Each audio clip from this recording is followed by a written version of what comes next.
घ्या पाणी. पाण्यात खत टाकायचे कापसाला. तोंगळे एवढ्याला पाणी आहे.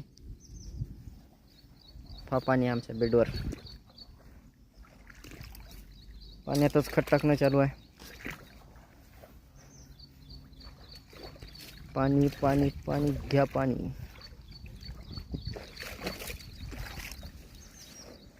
कापसाला ताकद राहते जरा. हाय ते जाईल मरून. अशा कापसाला कोणतं औषध मारायचं कमेंट करून सांगा बरं. पिवळा पडला पुरा.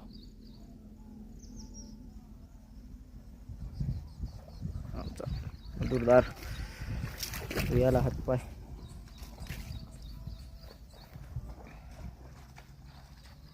इथून आता एक कालवा काढायचा जरासा. चाललं तिथून पाणी पुरं जाते बाहेर निघून.